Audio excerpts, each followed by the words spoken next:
우리 선교사님이 글로벌 미션 팀의 전속 가수이십니다. 참 저는 너무 감사한 게 이렇게 소중한 분들을 복음 안에서 만나게 하신 하나님께 영광을 돌리고 이렇게 협력해서 또 세계 선교할 수 있도록 복을 주신 하나님께 생각만 해도 감사합니다. 그리고 오늘 이제 특별히 또 우리 그 한국보건 의료봉사단 이제 또 지금까지 훈련을 받아왔지 않습니까? 그래서 이제 지난주에 자격증 시험을 보셨는데 우리 총재님께서 직접 내려오셔서 자격증 수여식을 해주신다고 이렇게 제일 앞자리에 앉아 계십니다. 정말로 감사합니다. 우리 신앙 고백 한번 할까요? 주는 그리스도시요 살아계신 하나님의 아들이시니다. 아멘. 가이사 앞에 세하리라.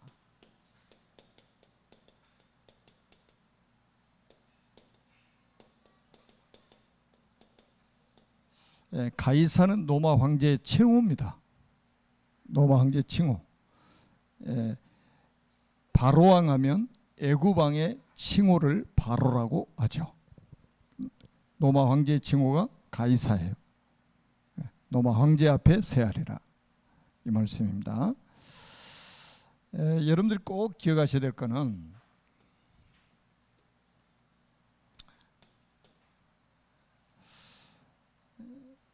우리가 이제 예수 그리스도가 오셨는데 예수 그리스도 오시기 전에 역사를 우리는 BC라고 합니다.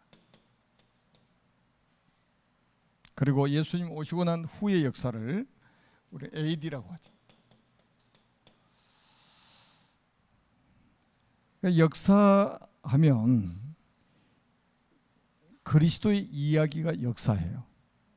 히스토리, 히즈 스토리, 그분의 이야기란 말이에요. 그러니까 역사의 주인공은 그리스도예요. 사람이 아니고 그리스도입니다. 그리고 예수 그리스도가 오시기 전에 그 역사 이야기들을 하나님이 구약 성경에다가 기록해 놓으셨어요. 구약 39권은 주제가 뭐냐?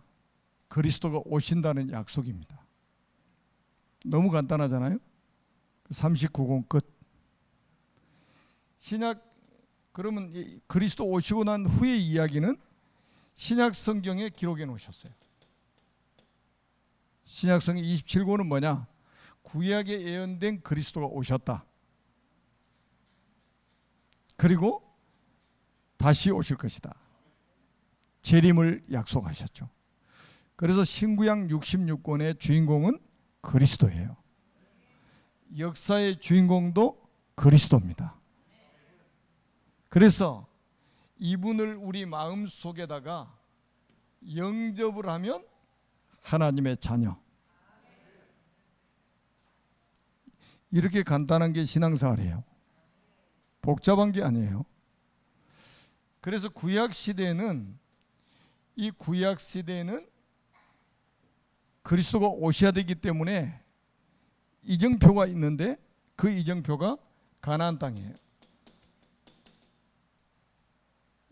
그래서 구약 아브라함부터 아브라함의 모든 후손들이 가나안 땅에서 그리스도를 기다리는 믿음으로 구원을 받았고 그리스도를 믿는 그 믿음으로 승리했다는 사실이에요.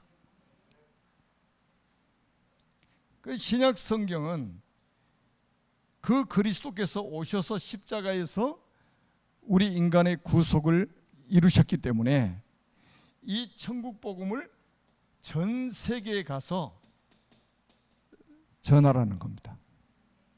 그래서 세계 복음화예요. 지금은 세계 복음화. 부활하신 주님이 너희는 가서 모든 민족을 제자로 삼아 아버지 아들과 성령의 이름으로 세례를 주고 내가 너에게 분부한 모든 것을 가르쳐 지키게 하라. 볼자다 내가 세상 끝날까지 너희와 항상 함께 있으리라 하시니라. 그래서 신약 시대는 그리스도께서 2000년 전에 구속 사역을 이루셨기 때문에 이 천국 복음을 모든 민족에게 전하라는 거예요. 그래서 여러분들이 하나님의 시간표를 잘 봐야 됩니다. 지금은 세계 복음화예요. 신약의 이정표는 전 세계입니다. 모든 민족이에요. 만민입니다. 땅끝입니다. 그래서 우리가 7월 11일부터 아프리카 누안다 또 케냐에 가게 됩니다. 뭐 때문에요? 세계복음화를 명령하셨잖아요. 세계복음화가 이루어지는 그날 예수님은 재림하십니다. 더 정확하게 말하면 예수님 재림 날짜는 정해져 있어요. 아버지만 아시는 날이요. 그때까지 세계복음화는 이루어지게 돼 있어요. 아무도 막지 못합니다.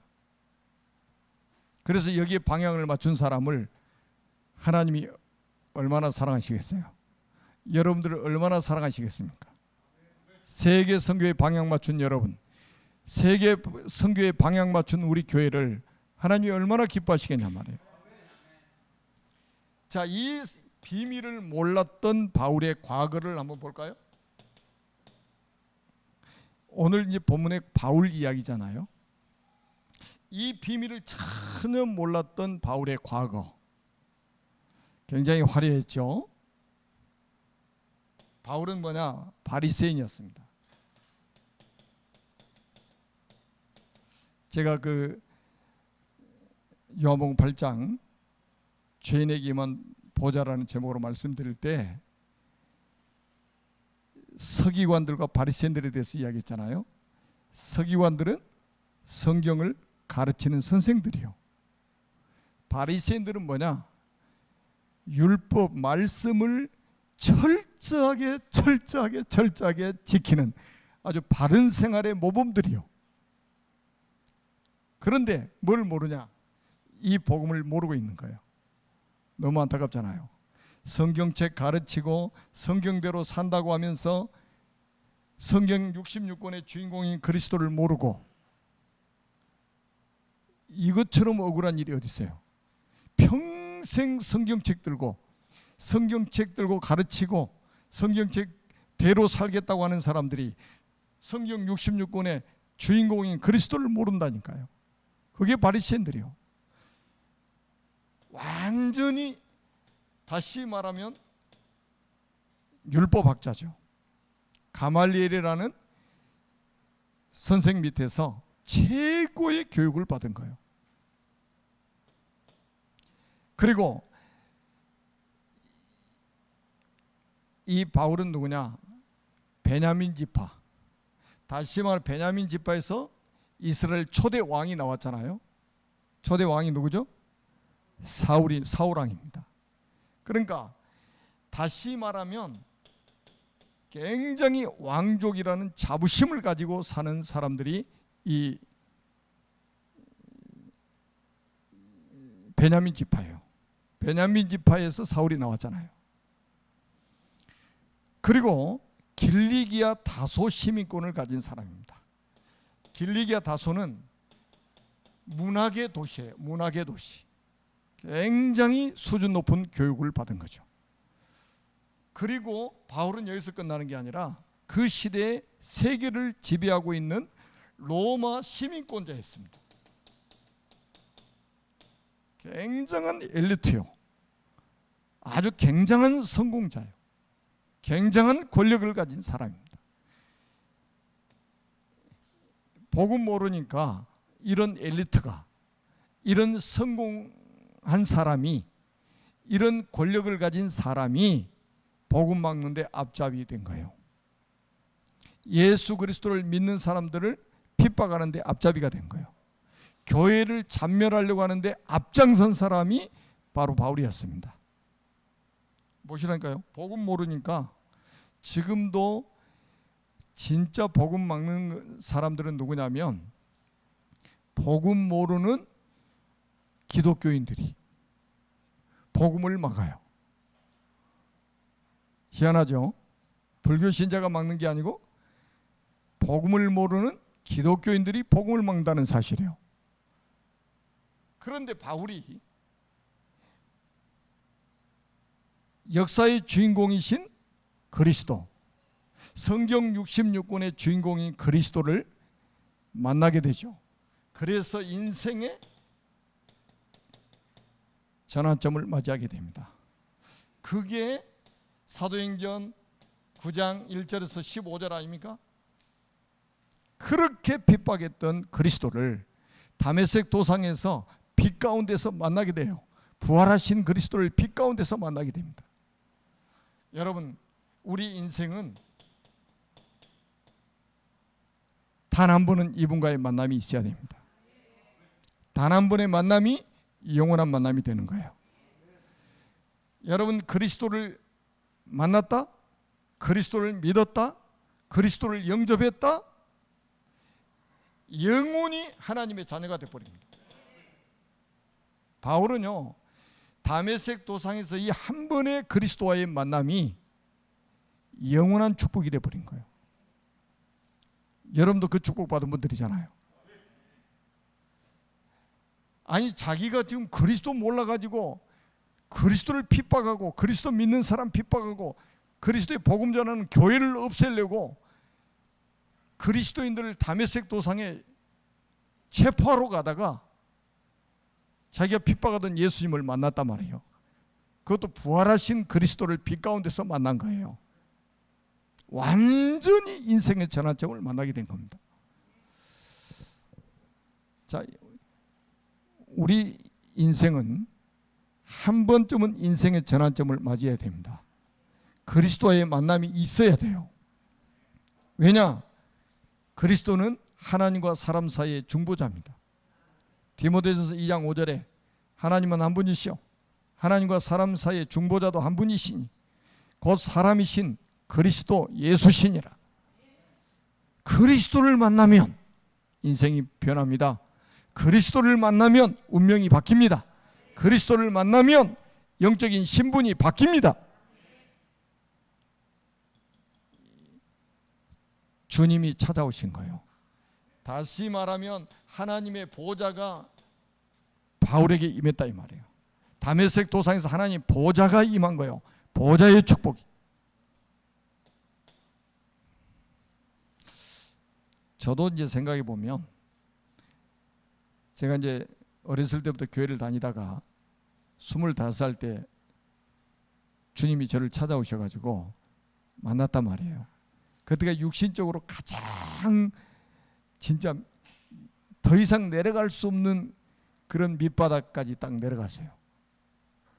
근데 그때 주님을 만나고 최고로 행복했습니다. 최고로 행복했어요. 더 이상 내려갈 자리가 없도록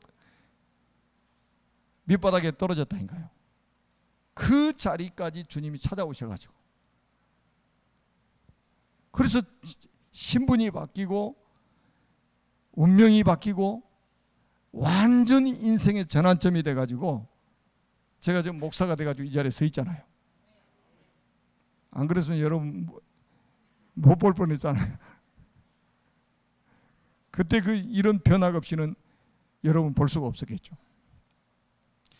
그러다가 여기서 주님을 만나고 나서 사도행전 11장 25절에서 26절에 보니까 바나바가 가가지고 바울을 안디옥 교회 담임 목사로 청빙을 하게 됩니다. 안디옥 교회의 담임 목사가 되는 거예요. 담임 목사로 청빙을 해가지고 2해 동안 여기 제자들을 가르칩니다. 제자 훈련을 시켜요. 놀랍죠? 완전히 인생의 전환점이 와버린 거예요. 그리고 나서 여기서 끝난 게 아니에요. 사도행전 13장 1절에 4절에 보니까 선교사로 파송을 받게 됩니다. 야, 그리스도를 핍박하던 사람이 그리스도를 전하는 선교사로 파송받아요. 놀랍지 않아요? 그것도 순회 선교사로 파송받단 말이에요.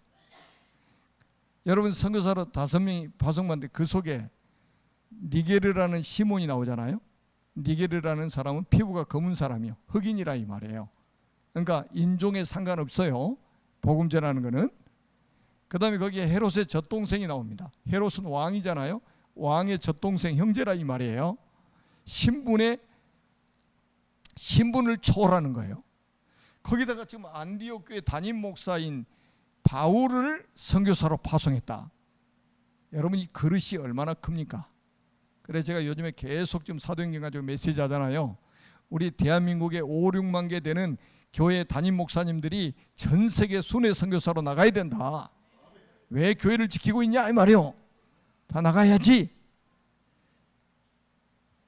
지금 237개 나라 아닙니까? 그럼 우린 대한민국에 지금 목회자만 10만 명이 넘어요. 10만 명. 다 순회 선교 나가면 어떻게 되겠어요? 237개 나라 5천 종족 복음화 금방 되어질 겁니다. 그런데 안 가요. 죽어도.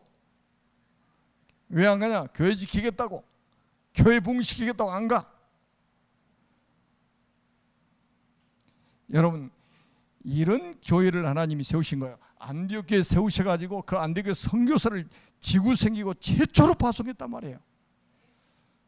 이제 다음 주에도 저희들이 아프리카 순회 선교사로 가잖아요. 우리 장로님들이 또 다 나오셔가지고 저희들에게 축복 기도할 겁니다. 파송 기도를 할 거예요. 왜냐? 아이 선교사 파송해야 될 거 아니에요. 순회 선교사, 아멘? 단기 선교사로 파송받고 우리 가야 되잖아요. 그래서 여러분은 보내는 선교사가 되고 우리는 가는 선교사가 되고, 이번에는 우리 ES도 랩런트까지 간다니까. 그러니까 얼마나 감사해요. 자, 그래가지고 바울이 1차, 2차, 3차 전도 여행을 합니다.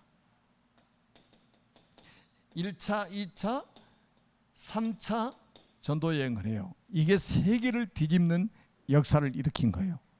그래서 1차 전도 여행은 간단해요. 1차 전도 여행은 사도행전 13장부터 14장까지 14장 28절까지 안디옥 중심으로 해서 사역이 이루어집니다. 그러니까 안디옥 주변 지역 있잖아요. 여기 순회하면서 선교를 해요. 이게 1차 전도예요. 그리고 2차 전도는 사도행전 15장부터 18장까지 2차 전도예요. 그러니까 주로 이제 마게도냐 지역이죠. 마게도냐 지역. 그리고 3차 전도 여행은 사도행전 19장부터 21장까지입니다.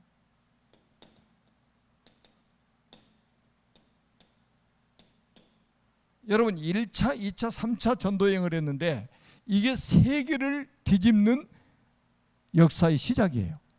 하나님이 완벽하게 세계 복음화를 여기서 딱 준비하는 거예요. 사람 준비하시고, 거기서 시스템 준비되고, 거기서 경제 다 준비되고, 그래가지고 결국은 뭐냐? 바울의 마지막 사역. 그게 오늘 본문입니다. 이미 사도행전 19장 21절에 내가 예루살렘에 갔다가 로마도 보야리라. 바울은 가슴에 어디를 지금 품고 있습니까? 로마를 품고 있는 거예요. 그 당시에 전 세계 정복하고 있는 로마를 복음해야 된다. 사도행전 23장 11절에도 예루살렘에서 내 이름을 증언한 같이 네가 로마에서도 내 이름을 증언하여야 할 것이다. 주님이 직접. 오늘은 풍랑 만났어요. 바울아 두려워하지 말라. 내가 가이사 앞에 세하리라. 아멘. 마지막 사역. 예루살렘에 갔다가 1차, 2차, 3차 전도 여행을 하고 마지막 사역은 뭐냐? 예루살렘에 갔다가 로마로 가는 과정이 마지막 사역입니다. 여러분 인생 마지막 사역을 어떻게 하시렵니까? 편안한 노후를 바라고 계십니까? 아니면 이제 또 돌아가시면 양지 바른 곳에 묻어달라고 유언을 하실 생각이십니까? 바울은 어떻게 마지막 인생을 보냈어요? 마지막 사역을 했을까요? 자, 바울은 로마가 딱 자기 비전이잖아요. 로마 복음화 곧 세계 복음화. 로마 복음화 곧 세계 복음화. 그래서 여기를 가고 싶어 가지고 바울이 그 로마서를 기록했잖아요. 로마서 1장에 보니까 하나님 막 그 로마에 가가지고 성도들을 축복하고 싶고 성도들에게 메시지도 주고 싶은데 하나님이 로마의 길을 안 열어주시는 거예요. 그래서 막 그냥 여기서 막 끌어오르는 그 심정으로 편지를 써가지고 보낸 게 로마서입니다. 그런데 어느 날 시간표가 됐어요. 근데 로마로 가는 길이 그냥 평탄한 길이 아니요. 제수의 신분이 돼가지고 복음 전하다가 제수의 신분이 돼가지고 로마로 호송을 당하게 됩니다. 상소를 했기 때문에 로마로 가야 돼. 가이사 앞에 서야 돼. 그러다가 가다가 유라굴라 광풍을 만나게 되죠. 풍랑을 만나게 됩니다. 백부장이 이제 로마 백부장이 바울을 가이사 앞에까지 호송을 해야 되잖아요. 그건 이제 배를 타고 가야 된단 말이에요. 배를 타고 가야 되는데 날씨가 괜찮아. 날씨가 괜찮아요. 좋아요. 화창해. 근데 바울은 야 지금 가면 안 돼. 지금 위험해. 그런데 이 백부장이 누구의 말을 듣느냐? 바울의 말을 안 들어요. 선장과 선주의 말을 바울의 말보다 더 신뢰해가지고 들었습니다. 그래서 항의를 시작하는 거예요. 여러분 왜 지금 풍랑을 만난 줄 아세요? 풍랑 만난 이유가 뭐예요? 전도자의 말을 안 들어. 그러면 인생의 풍랑을 만나게 됩니다. 여러분 유라굴라 풍랑을 만나가지고 얼마나 물질적인 손해를 봅니까? 나중에 풍랑 만나면 배가 뒤집히려고 그러니까 배 안에 있는 모든 화물들 짐 다 버려버립니다. 바다에다가. 로마까지 가려니까 얼마나 화물을 많이 실었겠냐 말이에요. 전부 다 바다에다 다 버려버렸습니다. 물질적인 손해가 이만저만이 아니에요. 지금. 오늘날도 전도자의 말 안 듣고요. 딱 세상에 경험 많은 사람, 세상에 지식 많은 사람들 말 듣고 살다가요. 어느 날 이런 유라굴라 같은 풍랑을 만나가지고 물질적인 손해를 보는 사람들이 너무 많습니다. 그리고 뭡니까?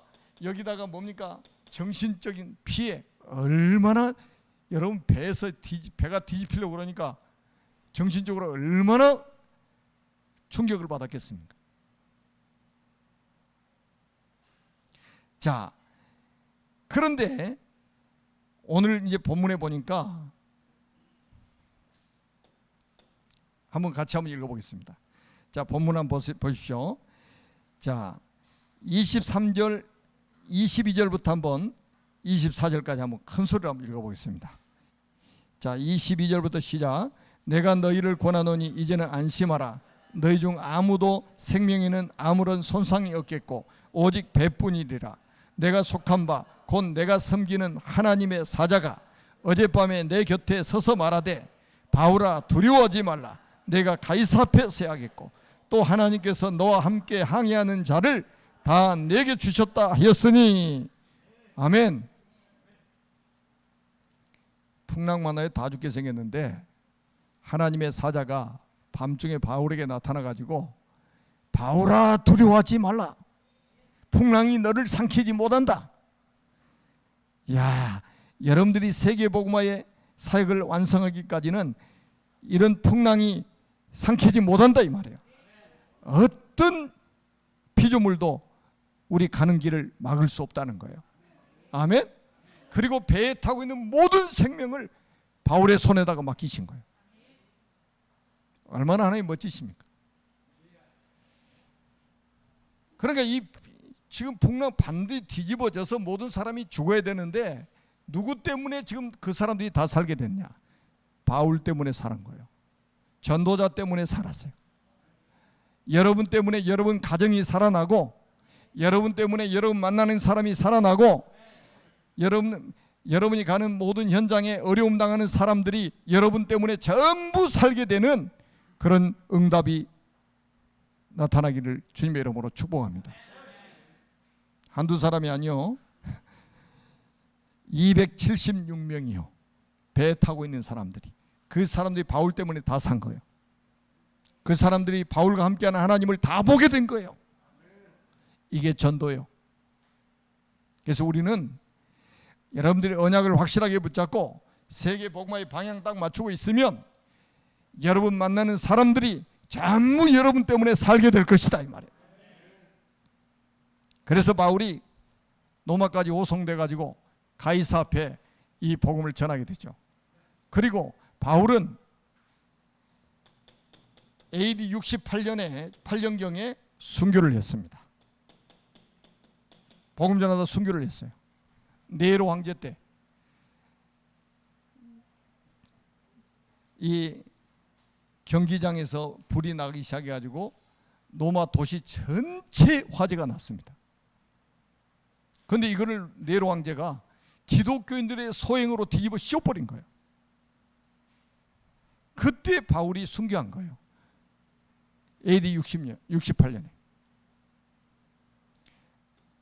양지 바른 곳에 묻히지 못하고 복음 전하다가 마지막 인생을 순교한 거예요.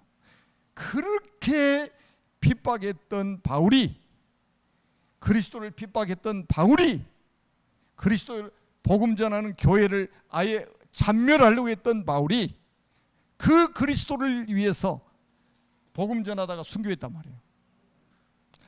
아마 여러분들이 이런 축복을 받으셔야 될걸요. 여러분 한 분 한 분이 정말로 복음 전하다가 하나님 딱 부르실 때 아멘하고 가는 축복이 있기를 바랍니다.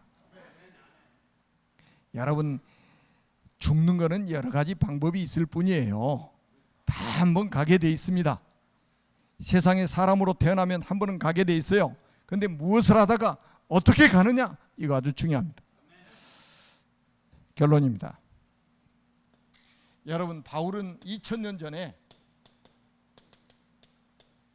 주님 품 안으로 갔습니다. 그런데